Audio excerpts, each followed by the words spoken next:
Assalamualaikum warahmatullahi wabarakatuh. Kembali lagi ke channel kami Gramophone Horror. Untuk video kali ini kami akan menceritakan kisah kiriman dari teman kami, sebut saja namanya Bayu. Kejadian ini dialami oleh Bayu pada saat dia masih SMP, tepatnya pada tahun 2004. Kisah kali ini berjudul Jenazah Korban Fitnah. Seperti biasa, kami akan membacakan sesuai apa yang dikirimi kepada kami, tentunya dengan nama dan tempat yang disamarkan. Berikut ceritanya. Saya tinggal di sebuah tempat yang bisa dikatakan seluruh warganya adalah penduduk pribumi. Jadi, warganya saling kenal satu sama lain. Di lingkungan tempat saya tinggal, terdapat sebuah lapangan yang dipakai untuk kepentingan kampung. Namun setiap sore biasanya anak-anak di kampung saya berkumpul di lapangan itu. Di dekat lapangan itu terdapat sebuah pondok tua yang dihuni oleh pria yang sudah tergolong tua. Usianya sekitar 50 tahunan lah. Sebut saja namanya Pak Ali. Pak Ali hidup di pondok itu hanya berdua dengan anak laki-lakinya yang seumuran dengan saya, kurang lebih 15 tahun pada masa itu. Istrinya sudah lama meninggal karena sebuah penyakit. Pada siang hari, saat saya tengah bermain bola di lapangan itu bersama teman saya, sebut saja namanya Rifai. Saat kami tengah bermain bola, sebenarnya rame sih, tapi yang paling dekat dengan saya cuma Rifai. Saat asik bermain, kami melihat beberapa orang datang ke rumah Pak Ali. Orang itu memanggil Benny, anaknya Pak Ali. Saya dan teman-teman memperhatikan orang itu, karena mereka datang seperti orang yang membawa kabar buruk. Ternyata benar, saat kami hampiri, kami melihat Benny menangis dan berkata, "Tidak mungkin, Bapak kan baru aja pergi beberapa menit yang lalu," kata Benny sambil terduduk. Ternyata Pak Ali mengalami kecelakaan saat akan menghadiri hajatan anak temannya. "Kasihan ya Arif, Benny sekarang tinggal sendirian," kata saya. "Iya Bay, jadi pengen nangis juga nih saya," kata Rifai. Beberapa saat kemudian datang mobil box membawa jasad Pak Ali. "Lah, kok gak ada ambulan ya?" kata Rifai. "Iya nih, gak dibawa ke rumah sakit mungkin ya," kata saya. Hal ini menjadi perbincangan bagi warga di sekitar. Saya sempat mendengar salah seorang pelayat mengatakan, "Pak, tahu gak, Pak Ali tadi kayak orang belum meninggal ya." Karena hanya mendengar sekilas, hal itu menjadi bahan pikiran bagi saya. Kayaknya saya memang sudah ada bakat overthinking sejak dini. Tidak hanya sampai di situ, setelah jenazah Pak Ali dimandikan, beberapa orang yang ikut memandikan jenazah Pak Ali malah menyebarkan gosip yang tidak betul. "Pak, tahu nggak? Jasad Pak Ali kok masih terasa hangat ya? Apa jangan-jangan masih hidup?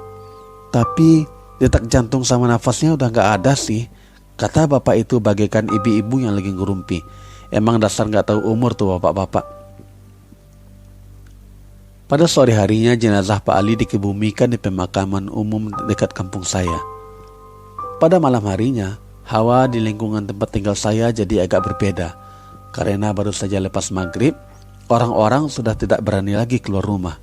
Bukan tanpa sebab, hal itu terjadi karena gosip yang mengatakan Pak Ali mungkin masih hidup tapi sudah dikuburkan. Padahal itu belum tentu benar. Untung Benny tidak mendengar kabar yang tidak jelas itu, karena Benny sekarang tinggal bersama bibinya di luar kota. Sekarang pondok itu sudah tidak berpenghuni lagi. Tidak pakai lama, kengerian mulai terjadi pada malam harinya. Karena rumah Pak Ali terletak di persimpangan jalan, maka rumah itu banyak dilewati oleh warga sekitar. Setelah sholat Isya, salah seorang warga yang kita sebut saja namanya Tarmin hendak pergi ke pasar untuk mencari makan. Pada saat itu, Tarmin pergi bersama Anto, teman akrabnya. Saking akrabnya, banyak orang yang mengira mereka adik kakak, padahal bukan. Saat melewati rumah Pak Ali yang gelap, "Tuh, lu udah dengar kan kabar angin itu?" kata Tarmin sambil mulutnya menunjuk ke rumah Pak Ali. Jangan nambah-nambah beban pikiran gue loh," kata Anto agak cemas. "Iya, katanya Pak Ali masih hidup loh, tapi udah dikuburin aja," kata Tarmin berbisik kepada Anto. "Hus, diam lu, gue tinggal lu nih," kata Anto yang bulu kuduknya makin merinding. Belum selesai obrolan gak penting mereka, tiba-tiba ada suara serak dari rumah Pak Ali. "Kenapa kalian kuburkan aku? Arwahku tidak tenang. Keluarkan aku," kata suara yang mirip suara Pak Ali itu. Mendengar itu, tanpa pikir panjang, Tarmin dan Anto berlari balik ke rumah mereka masing-masing. Akhirnya mereka menahan lapar mereka hingga pagi hari. Pengalaman mengerikan juga dialami oleh Rifai saat pulang mengaji sehabis Isya. Pada saat Rifai melewati rumah Pak Ali, dia melihat ada dua pasang cahaya tengah mondar-mandir di dalam rumah Beni. Siapa ya? Apa Beni tidur di rumah ini? Tapi kok masih gelap? Kata Rifai membatin. Tidak lama kemudian terdengar suara dari dalam rumah itu. "Apa yang kau lihat? Apa kau mau menemaniku di dalam kuburan?" Kata suara misterius itu. Tanpa ambil nafas dulu, Rifai langsung lari dari tempat itu. Ternyata siangnya banyak warga yang mengalami kejadian mengerikan di rumah Pak Ali. Karena hampir tiap hari banyak kejadian yang aneh di rumah Pak Ali, warga di tempat tinggal saya sepakat untuk mengadakan tahlilan di rumah Pak Ali. Namun hal itu tidak diketahui oleh keluarga Pak Ali. Karena memang seluruh keluarga Pak Ali berada di luar kota. Saya masih ingat, saat itu malam Jumat, saya juga ikut mengadakan tahlilan di rumah Pak Ali. Saya juga mengajak Rifai. "Rif, lu ikut kan tahlilan di rumah Beni?" "Oh gak gue, lewat sana aja gue trauma," kata Rifai. Alhasil saya dan beberapa teman sebaya saya ikut dalam tahlilan itu. Walaupun beberapa teman saya cuma ngincer makanannya aja sih. Saat tahlilan berlangsung, tiba-tiba ada suara benda jatuh di atas atap rumah Pak Ali. "Brak!" "Wah, apalagi nih?" kata saya. Seluruh warga yang hadir tiba-tiba terdiam. "Semuanya tenang, jangan hiraukan.